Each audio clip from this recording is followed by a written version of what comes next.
November महिन्याच्या सुरुवातीला वर्षातली एक महत्त्वपूर्ण एकादशी येते, देव उत्थान एकादशी। या एकादशीच्या दिवशी या 5 गोष्टी जर तुम्ही करत असाल तर माँ लक्ष्मी तुमच्या घरात आल्याशिवाय राहणार नाही आणि माता तुळशीची तुमच्यावर कृपा होईल आणि भगवान विष्णू तुमच्यावर प्रसन्न झाल्याशिवाय राहणार नाही। फक्त या 5 गोष्टी तुम्हाला करायच्या आहेत। 1, या दिवशी माता तुळशीला तुम्हाला लाल ओढणी अर्पण करायची आहे।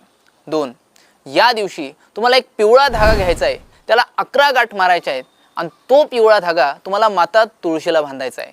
3, तुम्हाला माता तुळशीला कच्चं दूध अर्पण करायचे, पूजा करायची आणि त्यानंतर आरती करायची।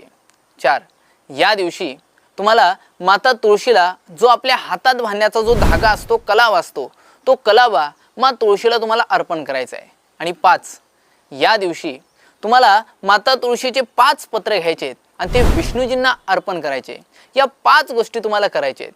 व्हिडिओ आवडला असेल कमेंट्समध्ये जय श्री लक्ष्मीनारायण लिहा आणि प्रत्येकापर्यंत हा व्हिडिओ शेअर करा। जय श्री लक्ष्मीनारायण।